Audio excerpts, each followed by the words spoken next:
नमस्कार साथियों, आज हमारे फेसबुक चैनल और यूट्यूब चैनल पर आपका हार्दिक अभिनंदन है। सबसे पहले आप सभी को जय श्री कृष्णा। खास व्यक्तित्व खास मुलाकात में आज हमारे बीच अध्यात्म की दुनिया से जुड़ी स्नेहा मुटनेजा दीदी जी उपस्थित हैं। बहुत ही कीमती समय है, आपका समय मिला। आप सुबोधनी ट्रस्ट महासभा ट्रस्ट से भी जुड़ी हैं और अध्यात्म की दुनिया में बहुत सेवा कर रही हैं। जैसा कि आप सभी जानते हैं, इस समय कोरोना महामारी चल रही है। ऐसे में अध्यात्म और योगा ने एक बहुत ही अच्छा काम इसमें किया है।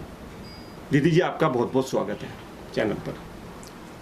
सर्वप्रथम मैं इस चैनल के संचालक अपने स्नेही मुकुल दुआ जी का और इस चैनल से जुड़े सभी दर्शकों का तहे दिल से धन्यवाद करती हूँ।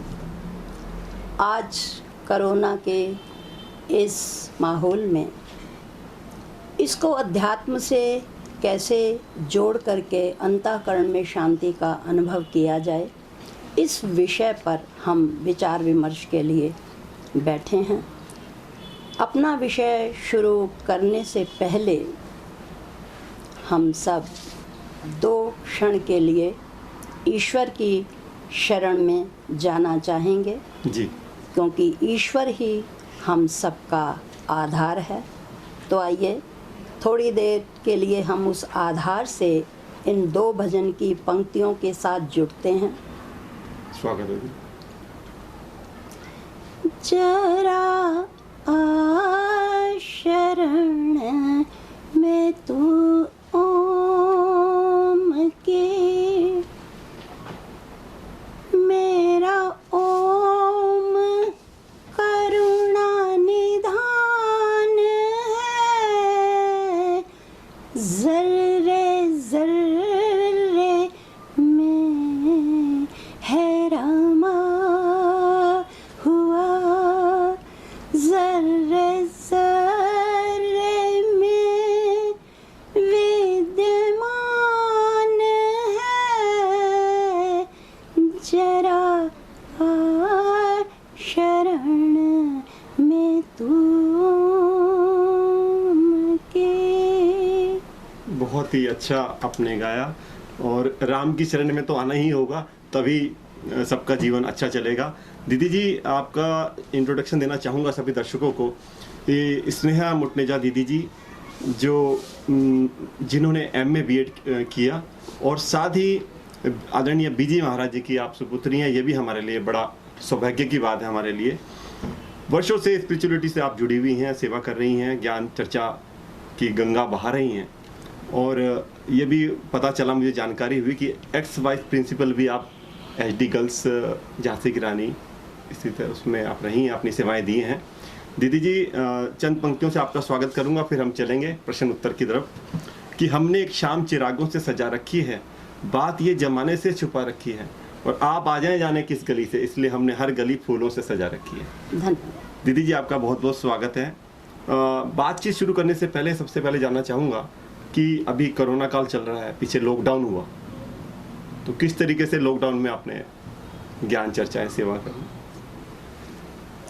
जी हाँ, इस माहौल में चूँकि हमारी सुरक्षा के लिए जो हमें निर्देश दिए गए थे कि संपर्क से दूर रहना है, तो हम लोगों ने आपस में फ़ोन के माध्यम से और अन्य माध्यमों से संपर्क रखा, परंतु बाह्य जगत से भले ही हम संपर्क ना रख पाए हों, पर उस ईश्वर से संपर्क रखने का हमें और अधिक मौका मिला, क्योंकि गृहस्थ जीवन में रहते हुए हमें और भी काम करने पड़ते हैं, तो हम उतना समय शायद नहीं दे पाते। और इस समय में क्योंकि बाह्य तनों से संपर्क का जो है निषेध था, परंतु वो कहते हैं ना कि दिल में है तस्वीरें यार की, जो जरा गर्दन झुकाई देख ली। तो इस समय हमें ज़्यादा समय मिला जी स्व से जुड़ने का। जी। और सत्संग हमारा चाहे डायरेक्ट ना चला हो, पर हमने सत्य की चर्चा हम करते थे सत्संग में, पर वास्तव में हमें सत्य का संग करने का अकेले में अवसर मिला। इसके साथ ही साथ जो भी इन शरीरों से बन पड़ा वो तन से भी सेवा की ईश्वर की कृपा से, जी और धन से भी गुप्त रूप से सेवा की, जैसा कि हमारी सुबोधनी सभा और हमारी पूज्य माता जी का ये विचार था कि जब एक हाथ लेता है तो दूसरे हाथ को पता भी नहीं लगना चाहिए कि उसने क्या दिया। तो उन्हीं की शिक्षा का अनुसरण करते हुए जितना भी बन पड़ा ईश्वर की कृपा और प्रेरणा से कोशिश की गई कि गुप्त रूप में, खासकर मध्यम परिवार जो अपनी बात को सार्वजनिक नहीं कर सकते, जी। गुप्त रूप में रात के समय चुपचाप बिना उन्हें बताए गुप्त स्थान पर रख दिया गया। और आध्यात्मिक चर्चा तो चली ही, और बाकी जहाँ राशन वगैरह भेजना था तो वहाँ भी वो भी ट्रस्ट के माध्यम से ट्रस्ट के माध्यम से और आपसी बहनों के सहयोग से जितना संभव हो सका वो किया। अच्छा दीदी जी, अध्यात्म हमारे जीवन के लिए कितना जरूरी है, थोड़ा सा आप उसके बारे में बताइए। अध्यात्म 2 शब्दों से बना है, अधि जमा आत्म। जी 3 हैं, एक आत्मा है, एक जीवात्मा है और एक परमात्मा है। तो अध्यात्म का अर्थ है अधि आत्म, यदि कि हमारा अपना आपा। इस आत्म तत्व के पीछे, इस जीवात्मा के पीछे जो आत्मा आधार रूप में है, अधि मैंने होता है नीचे या पीछे, तो जो हमारा आधार है, बल भला बिना आधार के आकार कहाँ रह सकते हैं। हम उसके आकार हैं और परमात्मा एक शरीर के रूप में, आत्मा के रूप में हमारा आधार है, तो भला हम आधार के बिना रह कैसे सकते हैं। एक चैन या एक अंगूठी बिना सोने की, उसकी जिस प्रकार कल्पना नहीं की जा सकती, ठीक इसी प्रकार बिना अध्यात्म के जीवन की कल्पना करना बहुत मुश्किल है। जी। ये तभी पता लगता है जब हम इस अध्यात्म जगत में प्रवेश करते हैं, जी। तभी। जी। और जब हम इसकी ज़रूरत समझते हैं तभी किसी ने कहा ये मानना जरूरी है कि बिना आध्यात्म के मेरी जिंदगी अधूरी है। वाह, दीदी जी ने बहुत अच्छा बताया। साथियों, बात को आगे बढ़ाने से पहले मुझे दीदी जी 2 लाइनें याद आ गई, क्योंकि दीदी ने बहुत अच्छा बताया, गागर में सागर भरा, अध्यात्म का जो बहुत ही बढ़िया उन्होंने अर्थ बताया। बिना अध्यात्म के साथियों जीवन नहीं है।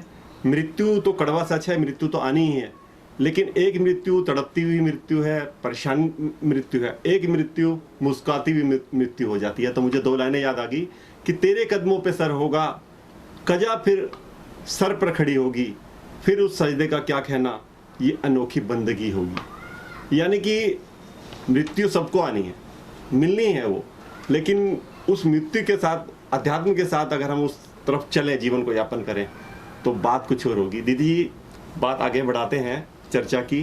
पहला क्वेश्चन मैं करना चाहूँगा, कोरोना आपदा है या सबक है, और ज्ञान योग का इसमें क्या रोल रहा? दुनिया का अर्थ है 2 जो नींवों पर खड़ी है, यानी जिसमें द्वंद्व है। द्वंद्व में सुख भी है, दुख भी है, मान भी है, अपमान भी है। तो इसी तरह ये जो कोरोना है, ये वास्तव में यदि आपदा है तो हमारे लिए एक सबक भी है। कुछ पंक्तियों से मैं अपनी बात करूंगी इस विषय में कि वो पथ क्या, पथिक कुशलता क्या, जिस पथ में बिखरे शूल न हो, जी। नाविक की कार्य कुशलता क्या, जो धाराएं प्रतिकूल न हो। तो ये प्रतिकूल धाराएं आई जीवन में, जब अनुकूलता देखी है तो प्रतिकूलता को भी हमें स्वीकार करना होगा। जी। पर ये हमारा सौभाग्य है कि हमारे यशस्वी प्रधानमंत्री के दृढ़ संकल्प रूपी नाव में हम बैठे।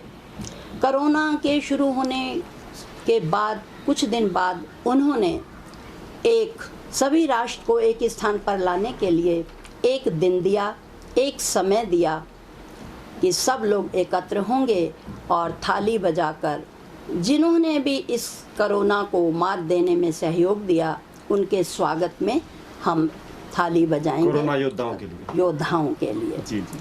तो इसका मैं मानती हूँ कि दूसरा अर्थ क्या है कि एक उन्होंने हमें एकत्र किया ये दिखाने के लिए कि जनता ही जनार्दन है जी और समष्टि में बल है, और दूसरा किसी ने शंख बजाया, किसी ने ढोल की, तो किसी ने थाली, और सब ने मिलकर इतना बजाया कि कोरोना की हाय हाय उस मृदुल ध्वनियों के बीच में शायद दब सी गई, यानी पॉजिटिव ऊर्जा उन्होंने पॉजिटिविटी दी। दी। और दूसरा, जब उन्होंने एक बार फिर हमें इकट्ठा होने का मौका दिया और कहा कि आप लोग दीपक जलाएं, तो मैंने मन में सोचा कि कितनी दूरदृष्टि है हमारे माननीय प्रधानमंत्री जी की कि उन्होंने कहा कि अंधेरा है, अंधेरा है, अंधेरे से मत घबराएं, जी अंधेरे को दूर करने के लिए आइए मिलिए मिलकर एक दीप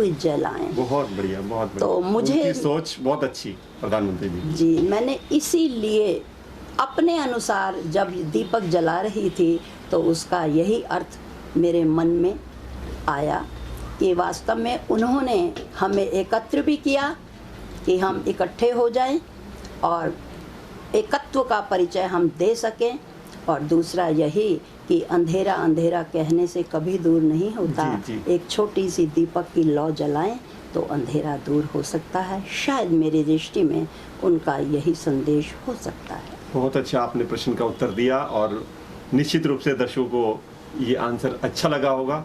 दीदी जी, एक अगला प्रश्न मैं पूछना चाहूँगा कि जिस तरीके से आजकल सेल फोन हर एक के पास है, तो वो भी कभी कभी साइलेंट हो जाता है, उसको भी हम साइलेंट कर देते हैं, वाइब्रेट कर देते हैं। क्या मन को भी साइलेंट होना जरूरी है? वो भी हो सकता है साइलेंट? उदाहरण द्वारा स्पष्ट करूंगी जी कि हम आराम से बिस्तर पर लेटे हैं, इतने में एडवर्टाइजमेंट की आवाज़ सुनाई देती है कि फला जगह सेल लगी है। ये आराम से बिस्तर पर लेटा है निसंकल्प होकर के, परंतु जब एडवर्टाइजमेंट की आवाज़ सुनता है तो इसमें इच्छा जागृत होती है कि पास में ही तो सेल लगी है, क्यों ना चलकर कुछ देख लिया जाए। जी और बस उसकी यही इच्छा उसकी आराम स्थिति को से उसे खड़ा कर देती है और वो चल पड़ता है किसी को साथी की तलाश में फ़ोन करने के लिए, और तैयार होकर वहाँ पहुँचता है। वहाँ विभिन्न माया की जाल के रूप में वस्तुएं पड़ी हैं और उनको देखकर आकर्षित होता है और सोचता है, संकल्प बढ़ता है, मैं ये लूँ कि ये लूँ। अब उसका निसंकल्प मन संकल्प के घेरों में घिर जाता है। तो यही ये इच्छाएं हमारे मन की चंचलता का कारण है। और हम ही नहीं, अर्जुन ने भी कहा था, मन चंचल है कृष्ण, अन्यायी दृढ़ शक्ति सा, असाध्य रोकना इसका, दिखे है वायु सामझ। और भगवान ने क्या उत्तर दिया था? फिरता रहे नहीं बैठे, मन ये पार सत्य है, पर अभ्यास और वैराग्य इनसे कौनते ये रुखे। तो इसके लिए हमें अपनी इच्छाओं और आवश्यकताओं में डिवीज़न करना होगा। आवश्यकताएं हमारे संकल्पों को इतना नहीं बढ़ाती जितना इच्छाएं बढ़ाती हैं। इसलिए किसी शायर ने कहा कि शौक़ को काबू में रखिए, शौक़ को काबू में रखिए, वरना ये इंसान को शैतान बना देती हैं। और हम सब जानते हैं कि शैतान व्यक्ति ना खुद शांत रह सकता है और ना दूसरों को शांत कर सकता है। और दूसरों रूप में उन्होंने यही कहा हमारे संतों ने, हम खुदा थे गर ना होता, दिल में कोई मुद्दा, हमारी ख्वाहिशों ने हमको खुदा से बंदा कर दिया। बंध गए और बंधा हुआ व्यक्ति कभी शांत नहीं रह सकता। एक बार किसी संत के पास कोई व्यक्ति जिज्ञासु गया, उसने कहा आई वांट पीस। जी संत ने भी शॉर्ट में उत्तर दिया, बेटे आई और वांट को हटा दो, शेष पीस ही पीस है। बहुत ही अच्छा दीदी ने बहुत ही बढ़िया उदाहरण दिया। बहुत बहुत आपका आभार। दीदी जी, आगे बढ़ते हैं। एक प्रश्न आ रहा है कि धर्म और गृहस्थ में रहते हुए अध्यात्म से कैसे तालमेल इसका बिठाना है, किस तरीके से? कई बार इसमें दिक्कतें भी आती हैं जी कि परिवार का एक सदस्य जा रहा है, दूसरे को दिक्कत है, दूसरे को दूसरा जा रहा है पहले को दिक्कत है। सामंजस्य भी बना रहे और घर भी चलता रहे। जी हाँ, धर्म एक व्यापक शब्द है। धर्म एक तत्व है। धर्म कोई किसी जाति मजहब से जुड़ा शब्द नहीं है। धर्म है तत्व का सार। और वास्तव में यदि हम धर्म से जुड़ते हैं तभी हम सेफ रहते हैं। इसमें ना धर्म का संबंध समय से है, ना अवस्था से, और ना ही किसी आश्रम से। और गृहस्थ आश्रम में तो इसकी मैं समझती हूँ कि बहुत आवश्यकता है, जैसा कि मेरा अनुभव रहा है कि बिना, उन्होंने कहा, मंदिरों के बाहर अक्सर देखा होगा आपने, लिखा होता है धर्मो रक्षति रक्षतः। वास्तव में धर्म से ही हमारी रक्षा संभव है। कैसे? मैं ईशावास्य उपनिषद का एक उदाहरण देना चाहूँगी कि ईशावास्य उपनिषद में कहा कि ईशावास्यम इदम सर्वम यत् किंचित जगत्याम जगत तेन त्यक्तेन भुज्यतः माँ गृद्धः कस्य विदधनम, कि ईश्वर जर्रे जर्रे में है। इसीलिए संसार में आप जो भी कुछ करते हैं, जिस भी वस्तु का उपयोग करते हैं, उसका उपयोग करिए, उपभोग नहीं। और त्याग पूर्वक अगर करना है तो त्याग पूर्वक उपभोग करिए, यानी दूसरे का हिस्सा आप छोड़ दीजिए और अपना हिस्सा आप ग्रहण करिए। जैसा कि आज का वातावरण हम देख रहे हैं कि भाइयों भाइयों में जायदाद और ज़मीन को लेकर क्यों इतने बंटवारे हो रहे हैं, क्योंकि वो मूल को नहीं जानते, भूल गए हैं। एक उदाहरण दूंगी सामान्य समाज का कि एक कंपनी में का मालिक धन लगाता है कंपनी में, और उसको चलाने के लिए वर्कर्स की भी आवश्यकता होती है। वर्कर्स अपना तन और मन लगाते हैं और जो कंपनी का मालिक होता है वो अपना धन लगाता है। और जब प्रॉफिट होता है तो देखने में आता है कि जो कंपनी का मालिक है उस प्रॉफिट का अधिकाधिक लाभांश खुद ले लेता है और सामने वाले को, कर्मचारी को कम से कम हिस्सा देता है, तो वो उसका शोषण करता है। अगर धर्म से हम जुड़े होते तो हम शायद जुड़े होते, केवल कहने मात्र के लिए नहीं, कहने से काम नहीं चलेगा, उसको करने से काम चलेगा। और जितना अधिक हम जुड़ते हैं उतना फिर हमें करना नहीं पड़ता, ऑटोमेटिक हो जाता है।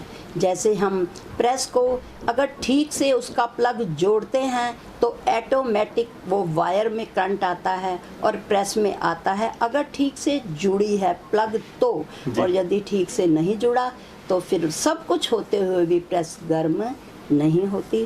ठीक इसी प्रकार हम जितना जितना धर्म से, अंतःस्थल से, सच्चे मन से जुड़ते हैं तो ये बातें असर करती हैं। और यदि हम कहने भर के लिए इस धर्म का वो करते हैं तो उसका उतना लाभ नहीं होता। दूसरा उदाहरण मैं गीता का लूँगी। भगवान कृष्ण स्वयं ग्रस्त में थे और अर्जुन भी ग्रस्त में था जी। जब वो कर्तव्यच्युत हो रहा था तब भगवान ने उन्हें कहा था कि तुम क्षत्रिय हो और क्षत्रिय का धर्म है अपने कर्तव्य का पालन करना, कायरता को छोड़ो और खड़े हो जाओ, जो तुम्हारा कर्तव्य है। सुख दुख, लाभ हानि, जया जय समान ही, समान करके युद्ध में जूझो, तुम्हें पाप नहीं लगे। कि अरे सुख दुख, लाभ हानि, जय पराजय, ये तो जीवन के अंग हैं, तुम इनसे डरकर अपने कर्तव्य से विमुख मत होवो। और यही हम देखते हैं। यदि ये हम गीता से, वास्तव में गीता एक धार्मिक ग्रंथ नहीं, व्यवहारिक ग्रंथ है। अगर हम केवल मात्र एक गीता के इस ग्रंथ से ही जुड़ जाएं तो ग्रंथ का अर्थ है गमः स्थायित्वम ददाति इति ग्रंथम। जी। जिसको ग्रहण करके, जिसकी शिक्षाओं को ग्रहण करके हमारे चित्त में स्थायित्व आ जाता है वो होता है ग्रंथ। तो हमारे ग्रंथ यदि हम उनको किसी के निर्देशन में सच्चे हृदय से पढ़ते हैं तो हमारे जीवन में अवश्य परिवर्तन आता है। प्रश्न है जीवन का, प्रश्न किसी आश्रम का नहीं है। तो यदि हम भगवान के अर्जुन, यदि ये श्लोक प्रासंगिक ना होते तो ये अर्जुन द्वापर युग के साथ ही समाप्त हो गए होते।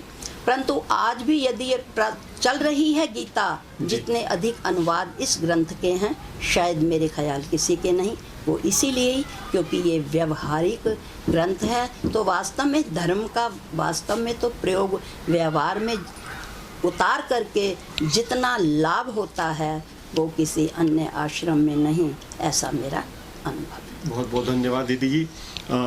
समय भी हमें ज़्यादा इजाज़त नहीं देगा। एक क्वेश्चन और पूछना चाहूँगा चलते चलते, लेकिन उससे पहले जैसे हमारे देश में कोरोना आपदा इस समय चल रही है और संख्या 60 लाख तक पहुँच रही है, लेकिन ये भी एक अच्छी बात है कि पूरा विश्व देख रहा है कि भारत में ठीक होने वालों की संख्या बहुत ज़्यादा है जी। तो इसका कारण अध्यात्म है। आप जैसे यहाँ व्यक्तित्व हैं, देश में संत हैं, विद्वज्जन हैं, महान जन हैं, आयुर्वेदी जो पद्धति है जी। योग यहाँ पर है। तो मैं समझता हूँ कि फिर कोरोना का क्या होगा। कोरोना को तो जाना ही पड़ेगा। और आदरणीय मोदी जी ने भी कहा कि किस्मत बदलने के लिए अपनी आदत बदलनी पड़ेगी, बिल्कुल साफ भी रहना होगा और थोड़ी दूरी भी अपनानी पड़ेगी।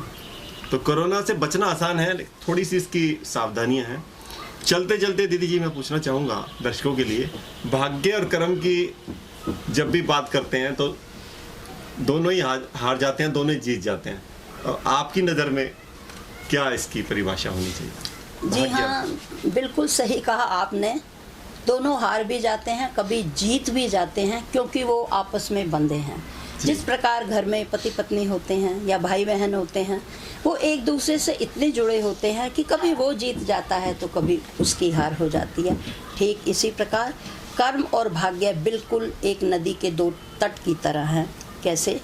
कर्म का अर्थ है मैं कर, जो मैं करती है उसको कर्म कहते हैं।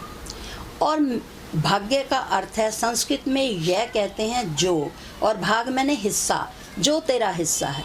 कौन सा? जो तूने कर्म किया उसका फल जो तेरे हिस्से में आया वो तेरा भाग्य है। अच्छा या बुरा? अच्छा या बुरा।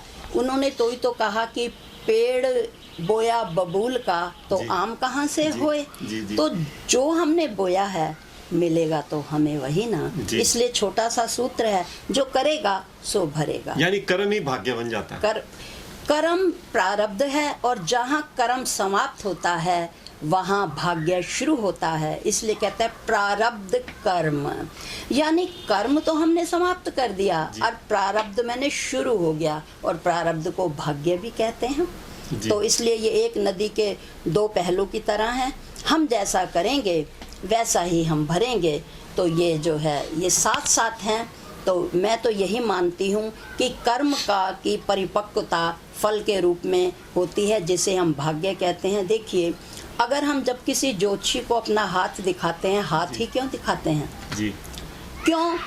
क्योंकि इन हाथों ने किया है ना, तो इसमें भाग्य की लकीरें हैं। और बुढ़ापे में हम देखते हैं कि लकीरें मिटती जाती हैं। क्यों? क्योंकि बुढ़ापे में कर्म भी धीरे धीरे समाप्त हो जाते हैं ना। और ये भी कहते हैं कि कुछ लकीरें बनती हैं और कुछ मिटती हैं। जब हम कर्म करते हैं तो नई लकीरें बनती चली जाती हैं, और जब हम कर्म की गति ढीली हो जाती है तो जो लकीरें हैं भाग्य की वो भी थोड़ी कम होने लगती हैं। तो मैं तो यही समझती हूँ कि कर्म और भाग्य एक दूसरे के पूरक हैं। शुरुआत कर्म से है और उसकी परिणति भाग्य में है, फल के। दीदी बहुत ही आपने अच्छी परिभाषा दी, मैं आपके लिए तालियां बजाता हूँ। धन्यवाद दीदी जी। चलते चलते बस एक क्वेश्चन का समय मैं और चाहूँगा कि जैसे कोरोना चल रहा है तो कुछ लोग कोरोना चिकित्सा विशेषज्ञ बताते हैं कि वो कोरोना से उनकी डेथ नहीं हुई, उनकी टेंशन से डेथ हो गई। तो निगेटिविटी और पॉजिटिविटी का इसमें जो रोल है? जी हाँ, सकारात्मक और नकारात्मकता, बिल्कुल। ये तो हर संत, हर महापुरुष, हर विचारक और दार्शनिक यही कहता है कि जीवन में पॉजिटिव रखिए। हाँ, देखिए ना, इस कोरोना में ही पॉजिटिविटी नहीं होनी चाहिए। कोरोना पॉजिटिव नहीं आना चाहिए। कोरोना पॉजिटिव नहीं होना चाहिए, वो नेगेटिव ही होना चाहिए। वो नेगेटिव होना चाहिए। सोच पॉजिटिव होनी चाहिए। सोच पॉजिटिव होनी चाहिए। तो इसलिए वास्तव में, और जो पॉजिटिविटी भी आती है वो भी महान पुरुषों के साथ से आती है, क्योंकि हमें उनकी एक ऊर्जा होती है। जी। जो संत होते हैं वो ग्रंथों से जुड़े होते हैं, उनका ईश्वर से जुड़ा होता है, और ईश्वर तो क्या है, सतचित आनंद रूप है। जी। तो जो संत महात्मा उस आनंद घन ईश्वर से जुड़े होते हैं तो उनसे उन्हें पॉजिटिविटी मिलती है, और हम जब उनसे जुड़ते हैं तो फिर हमें भी उसका प्रभाव महसूस होता है। तो वो चक्रवत परिभ्रमन्ते दुखानी च सुखानी च, यदि हम इस बात को याद रखें, सुख दुख भोग समान हैं, मूर्ख गावे रोए, ज्ञानी जन समधि रहें, प्रभु लीला कृति जोए। तो सुख और दुख समान हैं, ये गाते हैं, और मूर्ख गाकर इसको रोते हैं, और ज्ञानी जन अपनी समता में रहते हैं। वो जानते हैं जो आया है वो जाएगा, और जो गया है वो लौट कर आएगा। तो वो कहते नहीं सहते हैं। भगवान ने भी कहा सहते जाओ भारत, क्योंकि सहन के साथ हम शक्ति लगाते हैं। सहने में शक्ति है, कहने कह कह कर शक्ति घटती है, सह सह कर शक्ति बढ़ती है। और हम कैसे सहें? सह मैंने संस्कृत में होता है साथ। जब हम महापुरुषों के साथ रहेंगे और संतों की शरण में रहेंगे, उनके साथ साथ रहेंगे, तो उनकी जो ऑरा है और जो वो ईश्वर से जुड़े हैं, और हम जब उनसे जुड़े हैं, जैसे जब किसी को करंट लगता है तो वो उस करंट से जुड़ा होता है, और दूसरा व्यक्ति जब उससे जुड़ जाता है, सिर्फ उसको टच ही करता है, तो ये सत्ता की विशेषता है, वो उसको अपनी ओर ये विद्युत सत्ता खींचती है। जब एक विद्युत सत्ता एक व्यक्ति के जोड़ने पर उसको अपनी ओर खींचती है, तो जो उस सत्य तत्व ईश्वर से जुड़ा है, और यदि हम उससे जुड़ेंगे तो क्यों नहीं हम में सकारात्मकता आएगी। तो ज़रूरत है महान पुरुषों और इस सत्य के रास्ते पर चलने वाले दार्शनिकों के साथ जुड़ने की, क्योंकि जब हम उनसे जुड़ेंगे तो वो वही देंगे जो उनके पास। बहुत बहुत दीदी धन्यवाद। और दर्शकों को मैं कहना चाहूँगा कि सबसे पहले तो हम सभी कोरोना योद्धा जो चिकित्सा क्षेत्र से जुड़े हैं, मीडिया है, पुलिस है, सभी का धन्यवाद करना चाहेंगे। और साथियों, निगेटिविटी से दूर रहें। ज़्यादा कोरोना का जो डर है वो अपना उसको दहशत ना बनने दें। और कहना चाहूँगा कि don't use your energy to worry, use energy to believe. मतलब ऐसा विश्वास रखें कि हम ठीक हैं, हमें कुछ नहीं होगा। और आप सभी से इजाज़त चाहेंगे, और निश्चित रूप से आपको आज का ये एपिसोड अच्छा लगा होगा। और दीदी जी ने हम जैसे साधारण व्यक्तित्व को जो अपना समय दिया। दीदी जी, चलते चलते आप कुछ दर्शकों को कहना चाहेंगे? जी हाँ, मैं कोरोना के संदर्भ में यही एक छोटे से रूपक के माध्यम से मैं अपनी बात को यहीं समापन स्पर्श दूंगी कि एक बच्चा ट्रेन में रो रहा था, और एक वृद्ध माता ने कहा कि बच्चे तू क्यों रो रहा है? कहने लगा कि माँ, मैं गलत गाड़ी पर चढ़ गया हूँ। तो उन्होंने कहा अगर गलत गाड़ी पर चढ़ गए हो तो इसको छोड़ दो ना जी। रो क्यों रहे हो? तो मैं भी यही कहूँगी कि हमने इस प्रकृति के साथ अत्यंत छेड़छाड़ किया, और प्रकृति ने लौटकर हमें अपना दूसरा रूप दिखाया। तो अब उसने तो कहा करोना करोना, जैसा किया है वैसा भरो ना। तो मैं तो कहूँगी क्या रोना? कोरोना को देखकर क्या रोना? तो रोना छोड़ें और हम इससे सीख लें, पॉजिटिविटी रखें, और ये याद रखें कि अगर वो समय नहीं रहा तो ये समय भी नहीं रहेगा। और आहा आहा को वाह वाह में बदलने की कोशिश करें तो बड़ी आसानी से। उन्होंने कहा दृढ़ आत्मा विजयन्ते संशयात्मा विनिश्यति। दृढ़ता रखें। सरकार और आदरणीय माननीय प्रधानमंत्री जी जो स्वयं ओजस्वी परिस्थितियों में बनकर भी धैर्य के साथ इन परिस्थितियों का सामना कर रहे हैं, तो हम क्यों नहीं कर सकते? तो हम ईश्वर का धन्यवाद दें और उनसे जुड़ने की कोशिश करें। जब बच्चा रोता है और माँ से बार बार किसी चीज़ की मांग करता है तो अवश्य माँ उसको पूरा करती है। तो हम ईश्वर से जुड़ें, प्रार्थना करें कि सर्वे भवन्तु सुखिनः, सर्वे सन्तु निरामया, सर्वे भद्राणि पश्यन्ति, माँ कश्चित् दुःख भाग् भवेत्। बहुत बहुत दीदी का आभार, सभी दर्शकों का आभार, और हमारे साथ कैमरा टीम मेंबर विशाल भैया और श्री मनीष चावला जी का भी मैं बहुत बहुत धन्यवाद करना चाहूँगा। जय श्री कृष्ण।